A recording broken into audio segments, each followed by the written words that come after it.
yumuşaq pambıq kimi tort hazırlamaq istəyirsinizsə, videomu sona qədər izləyin. Ölçüləri açıqlama bölməsində qeyd etmişəm. İlk öncə xəmiri hazırlayırıq. Qazana kərə yağı, şəkər tozu, bal əlavə edib ocağın üzərində şəkər əriyənə qədər bişirdim. Daha sonra soymasını gözləyirəm. Soyuq halda üzərinə sirkə və soda qarışımı əlavə edirəm. Yumurtaları da əlavə edib qarışdırdıqdan sonra üzərinə un və kakaonu əlavə etdim. Bu xəmir yumuşaq, ələ yapışan xəmir alınır. Üzerini örtüb soyuducuda 2 saat gözlədirəm ki, xəmir tam özünə gəlsin. O zaman xəmir biraz bərkiyir.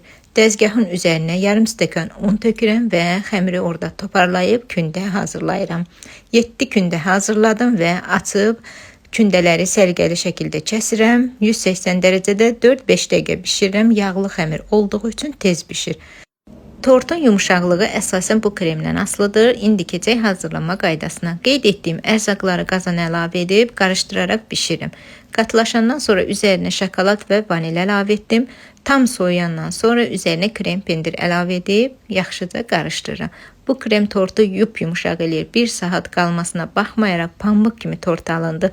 Üzerini zövqə görə bəzəyə bilərsiniz. Ölçüləri açıqlama bölməsində qeyd etmişəm. Yaddaşa verib bəyənməyi unutmayın. Hələlik.